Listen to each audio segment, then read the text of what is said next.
This is the Kitchen Sink WP Podcast, episode 617. I program my home computer. We have a server crash, 404 error, page not found, links aren't working, system is crashing, system is crashing, system is crashing. Your old HTML website, barely alive. We have the technology.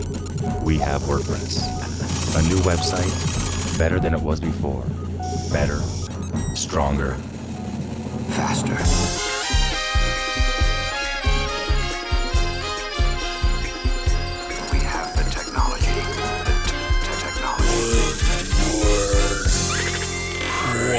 Hello, everybody. This is Adam Silver, the host of the Kitchen Sink WP podcast. Thanks for being here. Let's get started. All right, upcoming events. There are none. No more WordCamps ever. No, I'm kidding. Just no more this year, as far as I can see.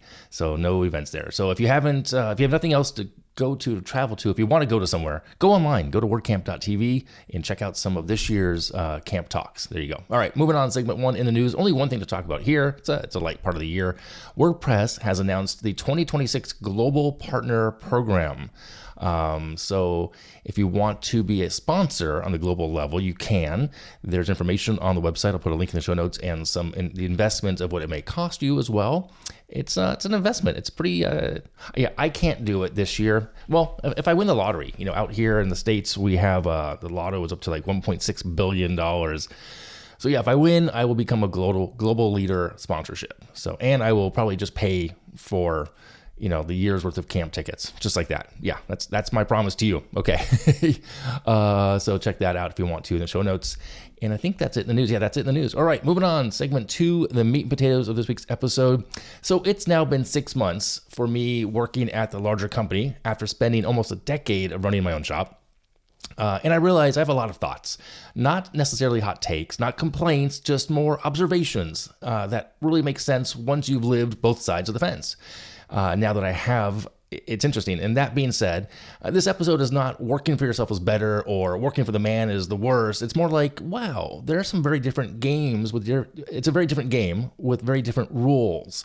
And whether you choose one or the other, it just helps to know what you're signing up for. So that being said, here are 6 lessons for the 6 months that I've been here, in no specific real order. Lesson 1, process is safety, even when it feels slow, is kind of like the title on this one. When you run your own business, process is something you swear you will document eventually. I mean, I've done a pretty good job at it when I ran my own company, and I still have it there, but it's right after this next fire gets put out kind of mentality, right? In a larger company, process is not optional. It exists whether you like it or not, and at first it can feel painfully slow, but after a while you realize most of what is out there is to protect people, yourself, clients, the business, from unnecessary chaos. And it's not perfect, but would I do anything different? Maybe. As far as learning the processes of the new company, I would probably ask for more feedback sooner, because that first week of onboarding, maybe the first month even, it's a fire hose of information. And a lot of information for me was lost and forgotten early on. So, for example, like keeping things on the company shared drive versus my local hard drive or my own network drive, updating the CMS or like the ClickUp that we use, updating HubSpot, the CRM, etc., on a daily basis at a weekly bare minimum, a daily, if not better. Stuff like that. That process is a safety net, which you have to really understand and respect to a company that has existed much longer than you have. So, all right. Lesson number 2, communication hits different at scale. In your own business, communication is easy because most of the context lives in your own head. You know what you meant, you know what you decided, and why you decided it, even if no one else does. In a larger organization, context has to be shared intentionally, often more than once, and sometimes in writing, meetings, Slack, all at the same time. It's kind of crazy. Silence gets interpreted very quickly and usually not in your favor. I wouldn't say that's a broad stroke to say it that way. Now, if I could rewind a little bit, I would probably over-communicate earlier instead of assuming people could read between the lines of things that I didn't write. I just assume, I don't want to say I assumed, but it's just different, right? So communication is just different, especially on an account management level of selling to enterprise level clients. The cadence of that is it's just different. Okay, lesson 3. Sales is a team sport, not a solo sprint. Now, founder-led sales, it's fast, it's instinct-driven.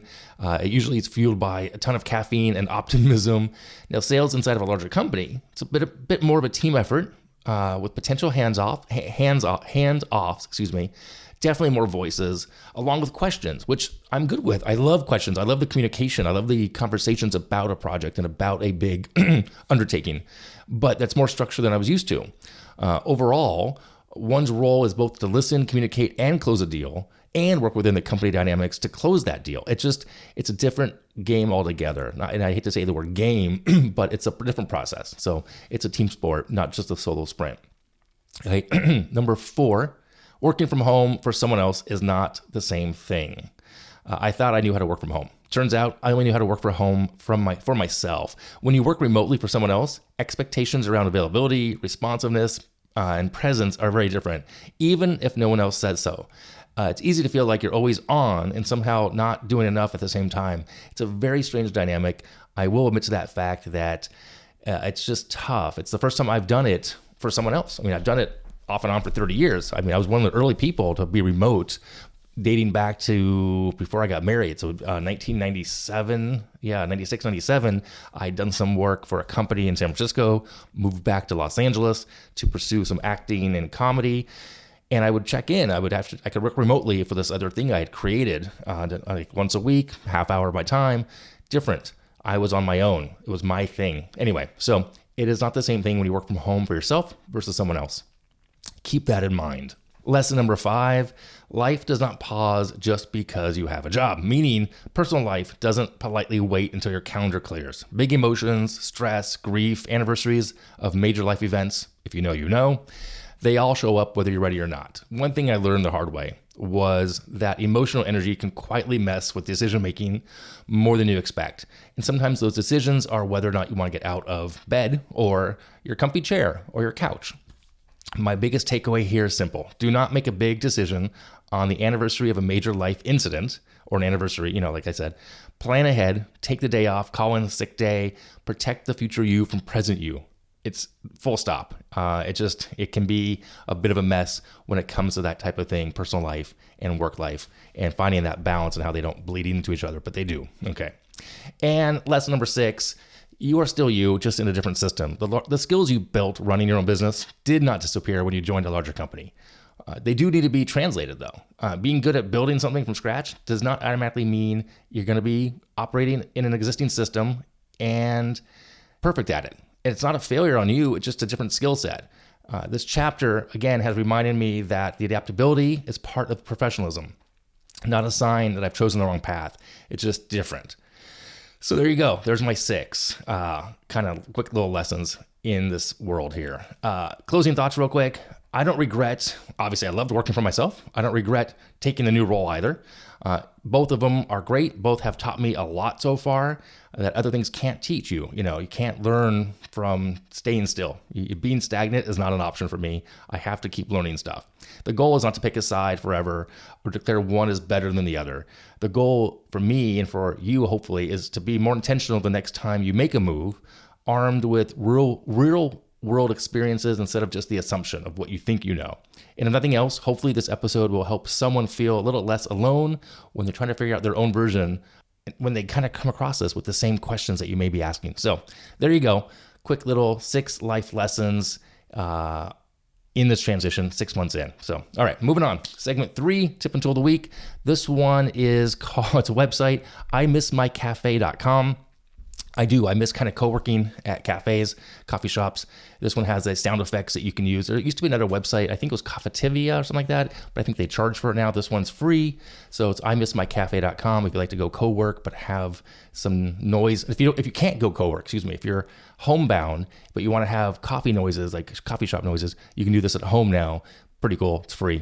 Anyway, no connection to them. Just thought it was kind of fun. All right, I'm going to wrap it up here. If you have any questions, go ahead, send it in via email, adam@KitchensinkWP.com, or use that speak pipe function on the website. If you want to support the show, you can become a Patreon, or you can buy me a coffee. Buttons on the website for that. If you want to sponsor the show, that'd be awesome. There's a form to fill out. I'll get right back to you. Thanks for listening. See you next week. Now go out and do some awesome things with WordPress. All right? Bye-bye. last little thing here, if you're still listening, happy holidays. Happy late Hanukkah, Kwanzaa, Festivus, and this week it's Christmas. So if you celebrate, whatever you celebrate, whatever your faith is, awesome. Happy holidays to everybody out there. Thanks for being a part of the Kitchen Sink WP podcast. All right, thanks. Bye.